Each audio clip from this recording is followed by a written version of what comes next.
This is the Joe DeLisi Financial Advisor Podcast, and I'm Joe DeLisi, and today we're going to talk about portfolio sophistication. Really, the question is this, should my portfolio be more sophisticated or fancy or complicated? And the longer I'm in this business, the larger my clients' portfolios can get.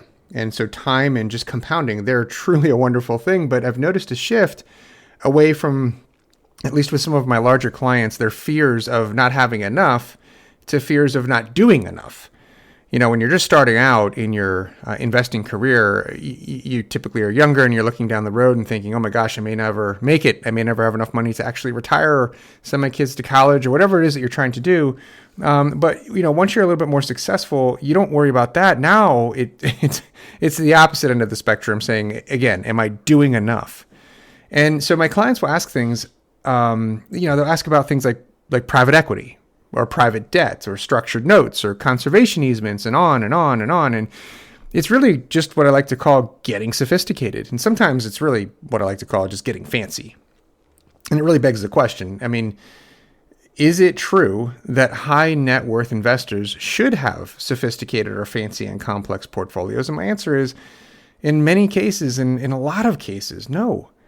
If you've followed me, if you've listened to this podcast or been a client of mine for any period of time whatsoever, you'll know that I don't believe in magic. I don't believe in predictions, speculation, gambling of any kind of any of my clients' money. And I'm not saying that those products I mentioned before or strategies are gambling or bad, but they're just not likely necessary. They're just overcomplication and they sound good, but they're probably not necessary. Being sophisticated and fancy, just for fancy's sake, it just doesn't make much sense. Again, it's usually more complicated. It's difficult. It can be difficult for clients to follow. Heck, it could be difficult for the advisor to follow, to keep track of, well, what did we do here? And how does that product work? And should it be replaced? Is there a new product with new interest rates? And it just never ends.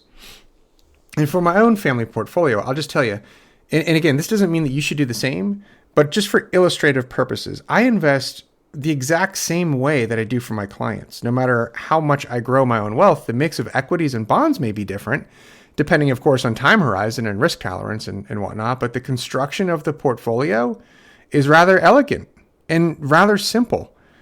I buy stocks. I buy stocks over bonds for return, and then I tilt or I overweight my equity exposures to small stocks and furthermore to value stocks. I'm not timing markets. I'm not speculating on when to move from sector to sector. I just want low turnover, which would help mitigate tax and fees. And I want the risk premiums that have historically been there for the taking to materialize over time. It sounds simple because it is, but it's not really that easy for folks to do. Why is that? 27 years in now, that's what I just keep asking myself is why are people looking for complications? And I think it's simple. I think it's FOMO. I think it's the fear of missing out, or really any number of other uniquely human behaviors that would have us try and outsmart the market of tens of thousands of stocks around the globe. So my message today is simple, it's clear, it's short. Don't get fancy.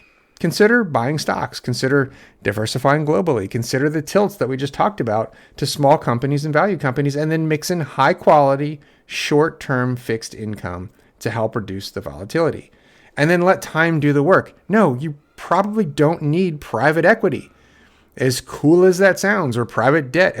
Listen, I've looked at these things for my own family's money. Of course I do. I look at for my clients and my own family's money. I look at everything that's available.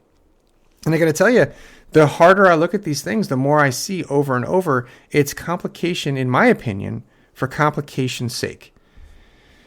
When time does the work and your portfolio grows larger, don't switch to another strategy that's just more complicated. Don't feel like you have to do something that you saw on the news or on a radio program or a podcast or a friend. And again, these things, they sound great. They sound exotic. They are, right? They are. These things weren't around necessarily, at least not for the average client or the average investor decades and decades ago. Let's stick to the basics. The basics work whether you have several millions or tens of millions of dollars in your portfolio or if you're just starting out. And that's my very simple and very succinct message for today. Now for the compliance. Registered representative, financial advisor, Park Avenue Securities, LLC, pass. OSJ 5280, Carroll Canyon Road, Suite 300, San Diego, California, 92121, 619-684-6400. Securities products and advisory services offered through PASS, member FINRA, SIPC, financial representative of the Guardian Life Insurance Company of America, Guardian, New York, New York. PASS is a wholly owned subsidiary of Guardian. Westpac Wealth Partners, LLC is not an affiliate or subsidiary of PASS or Guardian. Insurance products offered through Westpac Wealth Partners and Insurance Services, LLC, a DBA of Westpac Wealth Partners, LLC, California, insurance license number OD34103. This podcast is for informational purposes only and is not to be construed as tax, legal, or investment advice. Although the information has been gathered from sources believed to be reliable, please note that individual situations can vary.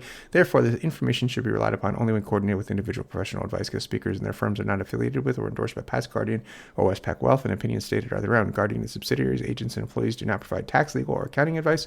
Consult your tax, legal, or accounting professional regarding your individual situation. All investments and investment strategies contain risk and may lose value. Diversification does not guarantee profit or protect against market loss.